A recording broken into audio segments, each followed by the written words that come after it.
बिहार विधानसभा चुनाव 2025 में एआईएमआईएम का क्या होगा, एआईएमआईएम कैसा प्रदर्शन करेगी और वो किस गठबंधन में रहेगी, ये सारे सवाल बहुत सारे लोगों के जहन में हैं और सभी लोग इस सवाल का जवाब चाहते हैं।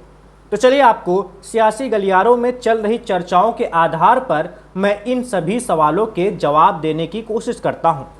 देखिए, इस बार एआईएमआईएम ने भरपूर कोशिश की कि उसे विपक्ष के महागठबंधन में शामिल कर लिया जाए, लेकिन आरजेडी और लालू परिवार ने वीटो लगा दिया, जिसकी वजह से एआईएमआईएम विपक्ष के महागठबंधन का हिस्सा नहीं बन पाई। अब एआईएमआईएम के पास सिर्फ एक ही रास्ता बचा हुआ है और वो रास्ता है अपने दम पर चुनाव लड़ना और अपने दम पर एक तीसरा मोर्चा बनाना।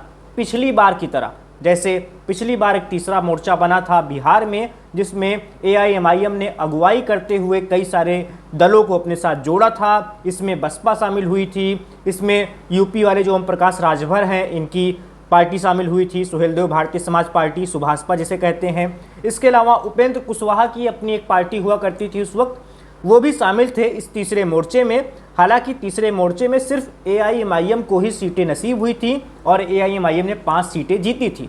ठीक ऐसा ही तीसरा मोर्चा बनाने की इस बार प्रयास किया जा रहा है। पहले तो अख्तरुल इमान जो एआईएमआईएम के प्रदेश अध्यक्ष हैं बिहार के, इसके अलावा एआईएमआईएम के सुप्रीमो असदुद्दीन ओवैसी, इन्होंने सीधे तौर पर आरजेडी को, महागठबंधन को ऑफर किया कि आप हमें अपने गठबंधन में शामिल कर लीजिए। लेकिन जब उनका ऑफर बार बार ठुकराया गया, 3 बार ये ऑफर हुआ है बाकायदा चिट्ठी भेजकर एआईएमआईएम की ओर से आरजेडी को, लेकिन तीनों बार चिट्ठी का कोई जवाब नहीं मिला और दरवाजे बंद ही मिले महागठबंधन के एआईएमआईएम के लिए।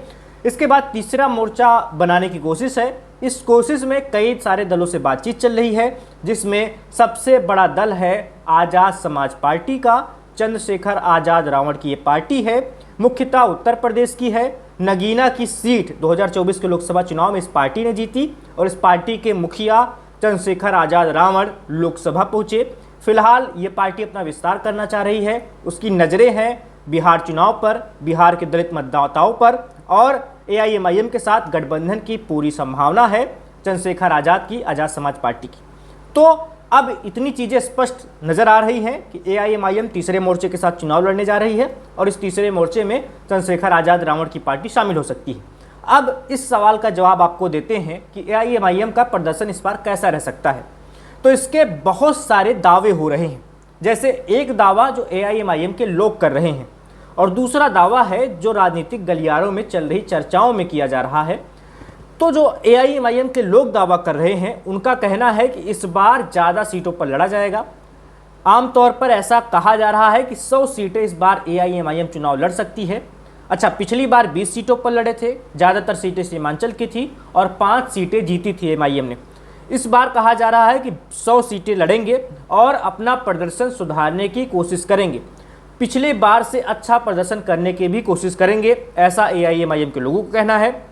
वो कह रहे हैं कि ये सीटों की संख्या 5 से ज़्यादा हो सकती है इस बार।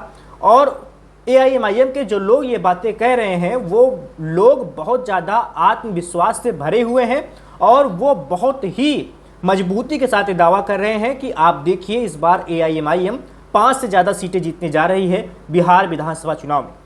तो ये हो गया एआईएमआईएम और उसके लोगों का दावा। अब जो सियासी गलियारों में चर्चाएं चल रही हैं, जिन चर्चाओं में राजनीतिक पंडित जो दावे कर रहे हैं, वो दावा ये कर रहे हैं कि एआईएमआईएम को वोट मिलेगा, ठीक ठाक वोट मिलेगा, क्योंकि सीमांचल में उसका एक आधार बन चुका है, उसके वोटर बन चुके हैं। 5 सीटों पर जिन्होंने वोट दिया था, इस बार वो अपना मन बदल लेंगे, इसकी संभावना कम नज़र आ रही है। इसकी वजह यह भी है कि बहुत सारे वो विधायक जो एआईएमआईएम छोड़कर आरजेडी में गए थे, टोटल 4 विधायक गए थे, उसमें से कई सारे विधायकों को अपने विधानसभा क्षेत्रों में इस वक्त विरोध का सामना करना पड़ रहा है। लोग वोट मांगने आ रहे विधायकों को दौड़ा रहे हैं या कहें उनकी एक तरीके से बेइज्जती कर रहे हैं और कह रहे हैं कि हमने आपको पतंग वाले निशान के आधार पर चुना था, हमने आपको ओवैसी के नाम पर जिताया था, एआईएमआईएम के नाम पर जिताया था। चुनाव जीतने के तुरंत बाद अगर आप आरजेडी का दामन थाम लेते हैं तो अब हमसे कोई वास्ता मत रखिए। तो ऐसा एआईएमआईएम के वोटर्स कह रहे हैं और इन्हीं सारे चीज़ों को देखते हुए राजनीतिक पंडित ये दावे कर रहे हैं कि एआईएमआईएम को वोट मिल सकते हैं, पिछली बार की तरह ही वोट मिल सकते हैं या पिछली बार से ज़्यादा भी वोट मिल सकते हैं, क्योंकि सहानुभूति नाम की भी एक चीज़ होती है। जैसे वोटर्स के बीच में एक मैसेज गया है कि एआईएमआईएम के लोगों के साथ धोखा हुआ है, आरजेडी ने उनके साथ गलत किया है, विधायकों को उनके तोड़ा है। जिन लोगों ने पतंग वाले निशान पर मोहर लगाकर एक विधायक चुनकर भेजा था पटना में स्थित विधानसभा में, लेकिन वो विधायक पटना में जाके आरजेडी में शामिल हो गए, तो उनके अंदर एक रोष है, एक सहानुभूति है और इसी वजह से लोग सबक सिखाना भी जानते हैं। लोकतंत्र में होता यह है कि जनता कई बार लोगों को सबक सिखाती है, अपने प्रतिनिधियों को सिखाती है, विधायकों सांसदों को सिखाती है। जो सरकार कई बार बहुत ज़्यादा घमंड में आकर, बहुत ज़्यादा अहंकार में आकर बहुत सारे फैसले ले लेती है और वो सोचती है कि उसका कभी कुछ हो नहीं सकता, तो जनता उसको सबक भी सिखाती है और ऐसा जनता ने कई बार करके भी दिखाया है। ऐसे में एआईएमआईएम के वो सारे बागी विधायक जो पार्टी छोड़कर गए हैं, पार्टी के साथ धोखा दिया है, या असदुद्दीन ओवैसी के शब्दों में कहें तो वो बेईमान विधायक, वो खरीदे गए विधायक, अब उनको वैसा समर्थन मिलेगा इसकी संभावना कम नजर आ रही है और मुस्लिम वोटर्स, खासकर सीमांचल के वोटर्स बड़ी संख्या में फिर से एआईएमआईएम के साथ जा सकते हैं, ऐसा सियासी गलियारों में कहा जा रहा है। और अगर वो जाएंगे तो निश्चित तौर पर 5 जो सीटें पिछली बार जीती गई थी वो 5 सीटें तो रिपीट होंगी ही इस बार भी, इसके साथ ही कुछ एड ऑन भी हो सकता है, यानी कुछ सीटें जुड़ भी सकती हैं। तो चाहे वो एआईएमआईएम के लोगों के दावे हों या सियासी पंडितों के दावे हों जो सियासी गलियारों में किए जा रहे हैं, दोनों ही दावे इस बात की ओर है या दोनों ही दावे ये जरूर कह रहे हैं कि एआईएमआईएम का प्रदर्शन पिछली बार की तरह रह सकता है या उससे बेहतर भी हो सकता है। पिछली बार से कम खराब प्रदर्शन होगा या पिछली बार से कमतर प्रदर्शन होगा इस बार, इसकी संभावना फिलहाल नजर नहीं आ रही। फिलहाल एआईएमआईएम को काफ़ी अच्छा जनसमर्थन मिलता हुआ और लोगों का काफ़ी अच्छा सपोर्ट मिलता हुआ दिख रहा है ज़मीन पर। आप सोशल मीडिया पर जाइए, एआईएमआईएम के ट्विटर हैंडल पर जाइए, बिहार में जितनी भी रैलियां हो रही हैं एआईएमआईएम की, बहुत ज़्यादा लोगों की भीड़ जुट रही है। फिर चाहे वो अख्तरुल ईमान की रैलियां हो या फिर असदुद्दीन ओवैसी की रैलियां हो या एआईएमआईएम के देश भर के जो नेता बिहार पहुँच रहे हैं पार्टी का प्रचार करने के लिए, उनकी रैलियाँ हों, ठीक ठाक जोश नज़र आ रहा है लोगों के अंदर, एआईएमआईएम के समर्थकों और कार्यकर्ताओं के अंदर और नेताओं के भी अंदर। और इसी जोश, इसी भीड़ और इसी दावे के आधार पर यह बात कही जा सकती है कि एआईएमआईएम इस बार 5 या 5 से ज़्यादा सीटें भी जीत सकती है। अच्छा, असदुद्दीन ओवैसी जो एआईएमआईएम के कर्ता धर्ता हैं, सुप्रीम लीडर हैं, उनका भी कई बार यही कहना है कि हमारे 4 तोड़कर लेकर गए थे, हम 24 जिताकर लेकर आएंगे। यानी ओवैसी के भी हौसले बुलंद हैं और इस बार वो भी सबक सिखाना चाहते हैं एआईएमआईएम के उन बागी विधायकों को और खासकर आरजेडी को जिन्होंने एआईएमआईएम के विधायकों को तोड़ा है। वो फिर चाहे जैसे भी तोड़ा हो, लालच दिया गया हो या कोई और बात हो, ये बात सब पर्दे के पीछे ही रह गई। हालांकि कभी ये चीज़ें सामने तो आती नहीं है कि विधायक किस लालच में या अपने किस स्वार्थ के आधार पर पाला बदलते हैं या पार्टी बदलते हैं, लेकिन एआईएमआईएम पूरे मूड में है कि इस बार सबक सिखाया जाए। असदुद्दीन ओवैसी पूरे मूड में है कि इस बार सबक सिखाया जाए और इसी वजह से एआईएमआईएम धरातल पर यानी ज़मीनी स्तर पर बहुत ज़्यादा मेहनत कर रही है।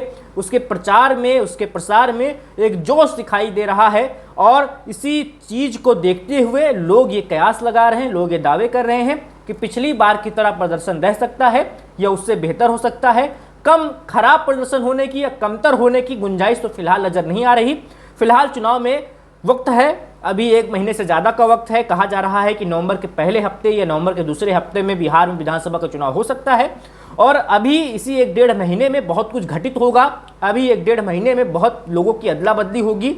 बहुत सारे नेता इस दल से उस दल में जाएंगे, उस दल से इस दल में जाएंगे और बहुत सारी बयानबाजियाँ भी होंगी और इसी आधार पर चुनाव का माहौल और बनेगा। फिलहाल जो मूवमेंट बनाया हुआ है, जो लय बनाई हुई है एआईएमआईएम ने, अगर इसी लय को बरकरार रखती है वो, तो निश्चित तौर पर उसे इस बार अच्छी खासी सीटें हासिल होने जा रही हैं बिहार विधानसभा चुनाव में।